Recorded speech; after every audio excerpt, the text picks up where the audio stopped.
అందరికీ నమస్కారం. కథల పల్లకి ఛానల్కి స్వాగతం. ఇప్పుడు మనం చెప్పవే ప్రేమ పార్ట్ 38 విందాం.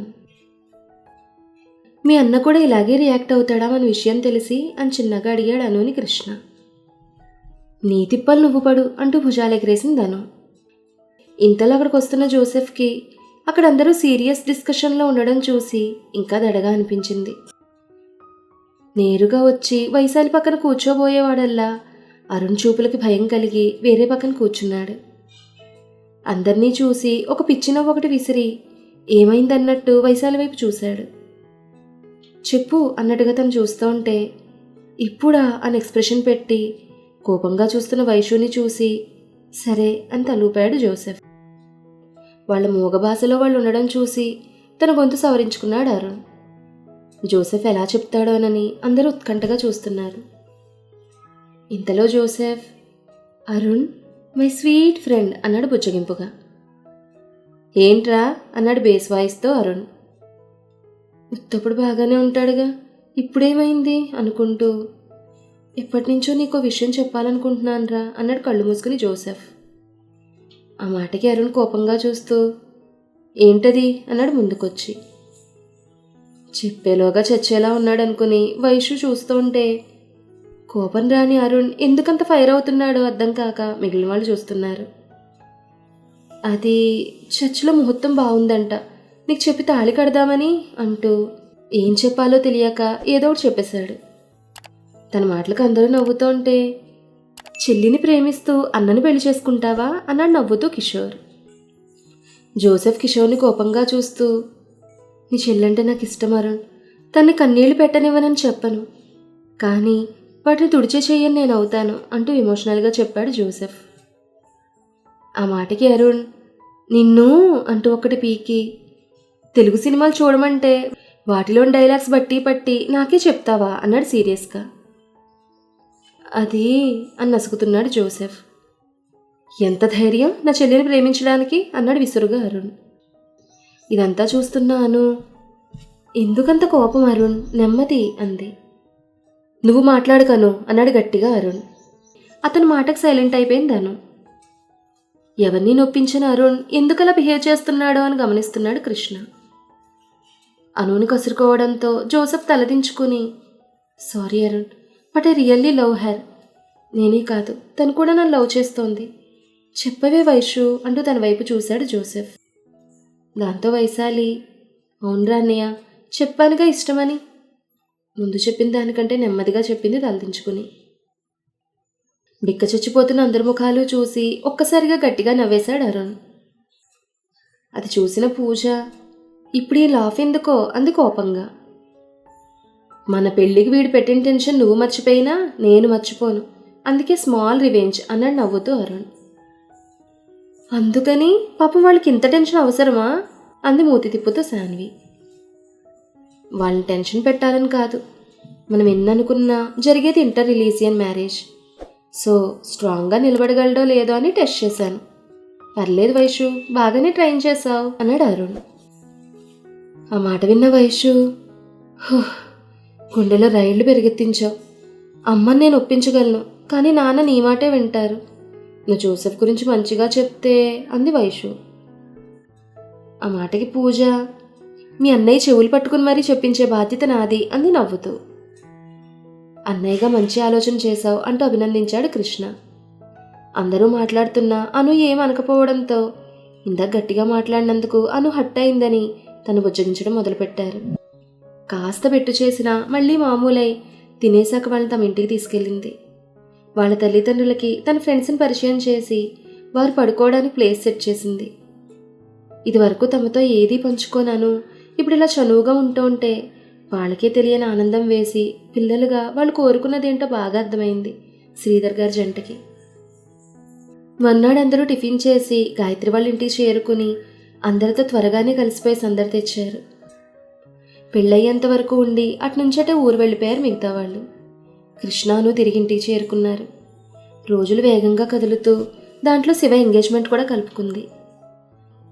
వేరొకరిదే తనదిలా భావించే అను వాళ్ళ అన్నయ్య నిశ్చితార్థంలో మరింత మెరిసింది. అను చేసే సందడికి ఇంట్లో వారి ఆనందం రెట్టింపయింది.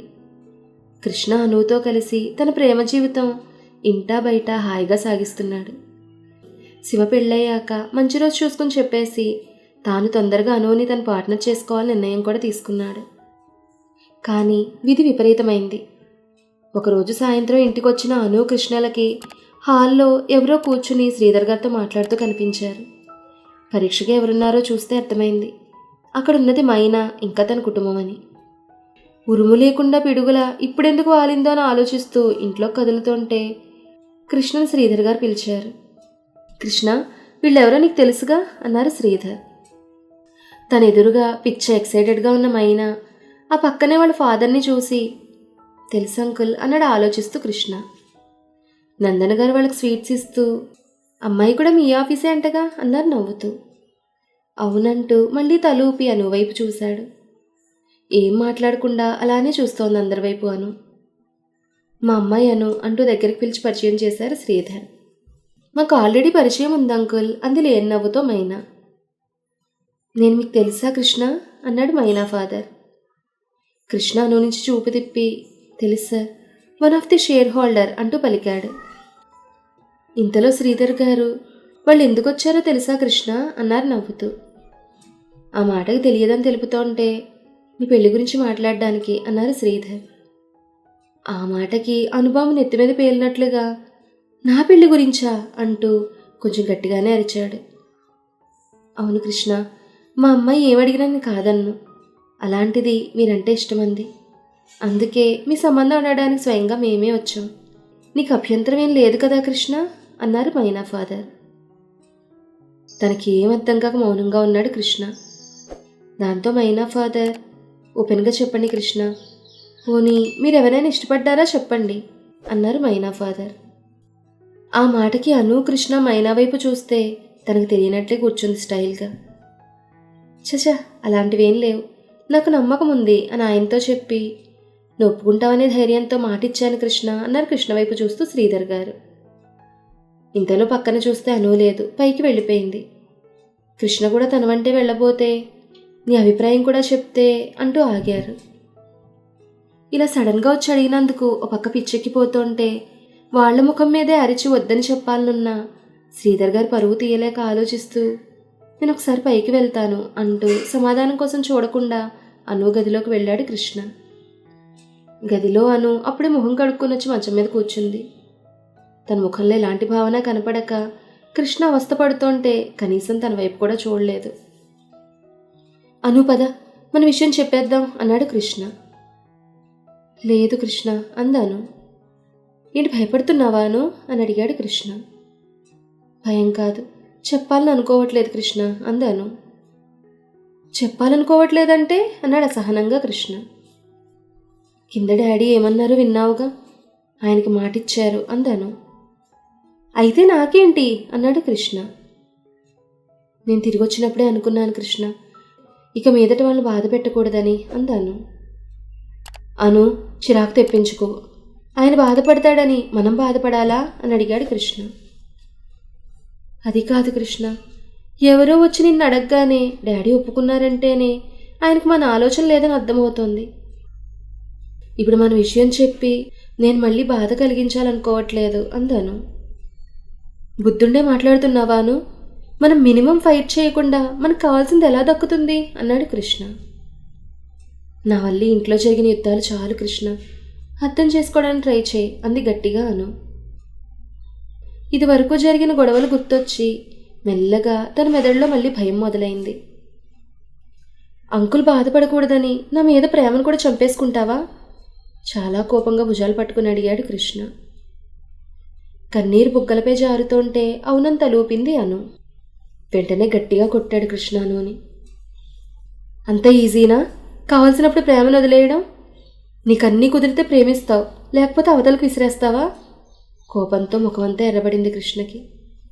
ఇప్పుడు అర్థమైంది, నీది ప్రేమ కాదు, నాటకం. నీలా వదిలేయడం నాకు రాదు, ఇప్పుడే అంకుల్ దగ్గరకు వెళ్ళి చెప్పేస్తానంటూ వేగంగా కిందకు వెళ్ళాడు కృష్ణ. అంత వేగంగా కిందకు వెళ్ళిన కృష్ణ శ్రీధర్ గారితో ఈ విషయం చెప్తాడా లేదా? మరి శ్రీధర్ గారు ఒప్పుకున్నారా లేదా? ఈ విషయాలన్నీ కూడా మనం నెక్స్ట్ ఎపిసోడ్లో తెలుసుకుందాం. ఈ కథ మీకు నచ్చితే లైక్ చేయండి, షేర్ చేయండి, కామెంట్ చేయండి.